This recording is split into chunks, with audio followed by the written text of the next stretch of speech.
2 days after the deadly shooting in Toronto's Danforth neighborhood, the questions persist. Why and how did such a thing happen? In just a moment, we'll get to what we know so far, but we want to begin tonight's program not with the man who pulled the trigger, but with news about a young girl he targeted. This is a picture of Juliana Kozis from Markham, Ontario, just outside Toronto. Tonight, police confirming she is the second victim fatally shot on Sunday night. Juliana, just 10 years old. We know more tonight about the gun that killed both her and 18-year-old Reese Fallon. Police believe it belonged to Faisal Hussein's brother, and they're working with U.S. authorities to trace its origins in that country. But for many people, it's also important to try to understand what the motive was.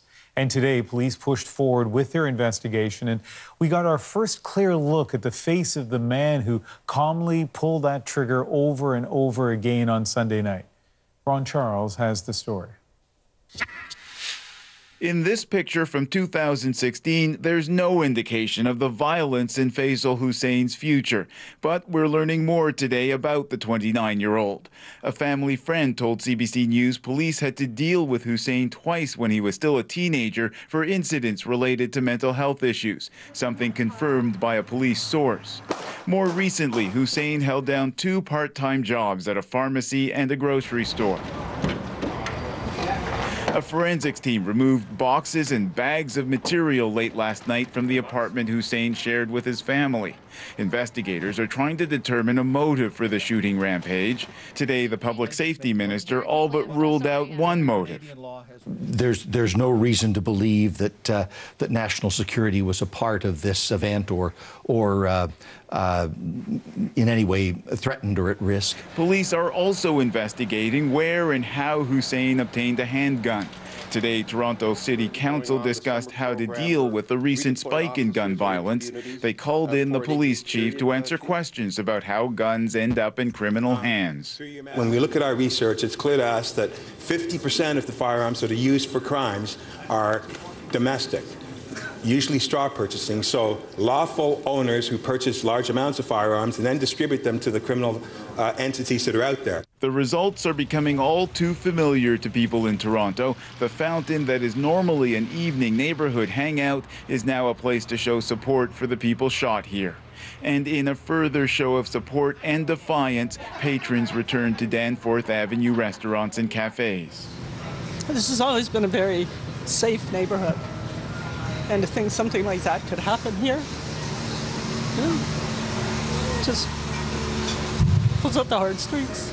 People here are planning a candlelight vigil tomorrow as another memorial and another act to reclaim their neighborhood. Ron Charles, CBC News, Toronto. We may never know why Faisal Hussein gunned down all those people, though after his family said he struggled with psychosis and depression, the conversation did turn to mental health. But as the CBC's Jacqueline Hansen tells us, doctors and advocates warn that the connection between mental illness and violence can't be drawn in a clear, straight line. When tragedy strikes, especially something like a mass shooting, we try and look for answers. Why did this person do this? Arthur Gallant lives with mental illness. He speaks about it publicly in hopes of breaking down misconceptions, particularly those around violence. People with mental illness don't just go out and shoot people. People with mental illness don't go out and stab people. It's actually a lot more emotional than that. In Faisal Hussein's case, his family made the connection to depression and psychosis, a serious mental state that can cause a person to lose touch with reality. Hearing voices that aren't there, or seeing things that other people don't see, or they may have fixed false beliefs or what we call delusions. As head of psychiatry at Sunnybrook Hospital, Ari Zaretsky says severe mental illness is connected to a higher likelihood of violence, but only when it goes untreated.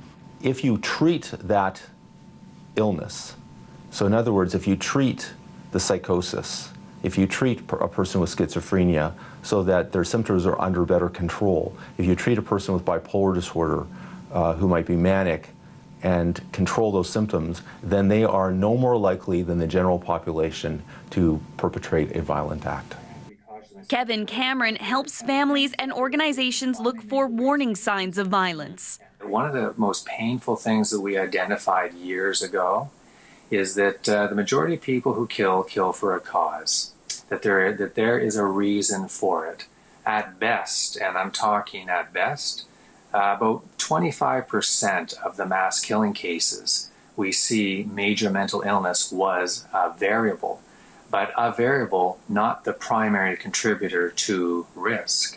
Instead, Cameron says a greater risk comes when multiple factors pile up. What we do see is all these other variables, childhood trauma, family dysfunction, maybe drug and alcohol abuse, relationship issues also merging. Gallant worries that when tragedies like Sunday's are linked to mental illness, his advocacy work takes a step backwards. What I want to encourage everyone to do is keep talking. Let's drown out those voices that say people with mental illness are violent. And fight against stigma that could prevent someone else from seeking treatment they need. Jacqueline Hansen, CBC News, Toronto. Now, as we know, the other victim has been publicly identified, and we're talking about mental well-being. Well, that was a concern for students at Malvern Collegiate. Reese Fallon, the 18-year-old woman killed in the attack, graduated from there in the spring. So today we've brought out 15 of our therapy dog teams. It's really incredible to see the difference that a short visit with the dog can have with somebody. It really relieves stress, it puts smiles on their faces, gives them something nice to think about, even if it's for a short period of time. Reese Fallon's former teachers remembered her incredible spirit and her ambition to help others. She was so excited to be accepted into the McMaster program for nursing. I know that her plan was to become a mental health nurse. We decided to put the GoFundMe up to raise some money to give to future graduates, and just be able to tell Reese's story in the future, so graduating classes would hear about her and hear that name, and that her name wouldn't fade away. More than $25,000 had been raised by this evening. Small comfort for friends still shocked by the loss.